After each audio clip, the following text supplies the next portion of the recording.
Il-kumpanija Melita għadha kemm lestit żewġ investimenti li ser jgħinu li l-kumpanija tkompli tikber b'enfasi fuq klient internazzjonali. Dawn huma l-ftuħ ta' ċentru ġdid u tnedija riċenti ta' servizzi ta' konnettività tal-Internet of Things madwar l-Ewropa.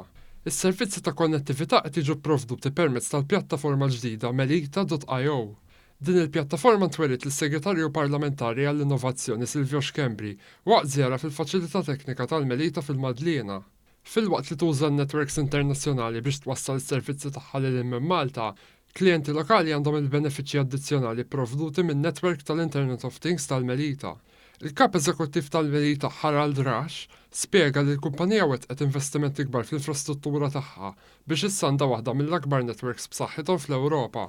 Dan fl-isfond biex Malta tkun l-uniku pajjiż b'netwerk tal-mobile 4.5G fost l-oħrajn. Min-naħa tiegħu s-Segretarju Parlamentari Silvio Xkembri qal li l-Gvern jemmel li tiġi xprunata l-innovazzjoni kif ukoll li jitħadnu konċetti ġodda teknoloġiċi.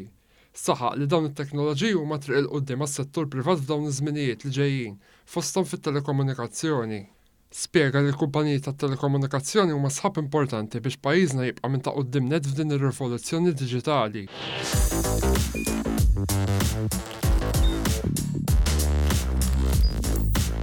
Idħol fuq one.com.mt u hemmhekk tista' tara l-programmi kollha li jxandru fuq One permezz ta' One Play.